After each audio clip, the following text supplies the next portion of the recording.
செஞ்சிக்கோட்டையை வந்து கட்டினது நாங்க தான் அப்படின்னு சொல்லிட்டு கோனார் சமூகத்தை சார்ந்தவர்கள் வந்து உருட்டிக்கிட்டு தெரியுறாங்க. ஆமா, பத்மாவதி தாயார் பக்கத்துல கோனார் அவங்க இது யார் கட்டினா அவங்களுடைய சிலையா, ஆண்டாள் தாயாருக்கு முன்னாடி ஆயிரங்கால் மண்டபத்தை கட்டின நாயக்க மன்னர் சிலையும்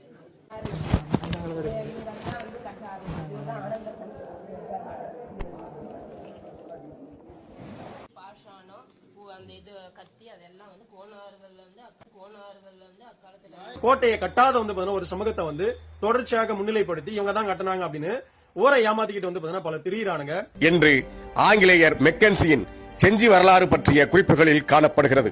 மேலும் வரலாற்று ஆய்வாளர் திரு செங்குட்டுவன், தொல்லியல் துறை ஆய்வாளர் திரு லெனின் மற்றும் ஓய்வு பெற்ற தலைமை ஆசிரியர் திரு முனுசாமி ஆகியோர் அடங்கிய குழு செஞ்சிக்கோட்டையின் கிருஷ்ணகிரி மலைக்கோட்டையில் ஆய்வு மேற்கொண்ட போது ராஜகோபால சுவாமி கோயிலில் கிபி 13ஆம் நூற்றாண்டை சேர்ந்த கல்வெட்டு ஒன்றை கண்டுபிடித்தனர். அந்த கல்வெட்டில் கோனேரி கோன் மகன் கோவிந்தன் எந்நேரமும் இறைவனை வணங்கிய நிலையில் உள்ளார் என்று வட்டெழுத்தில் பொறிக்கப்பட்டுள்ளது.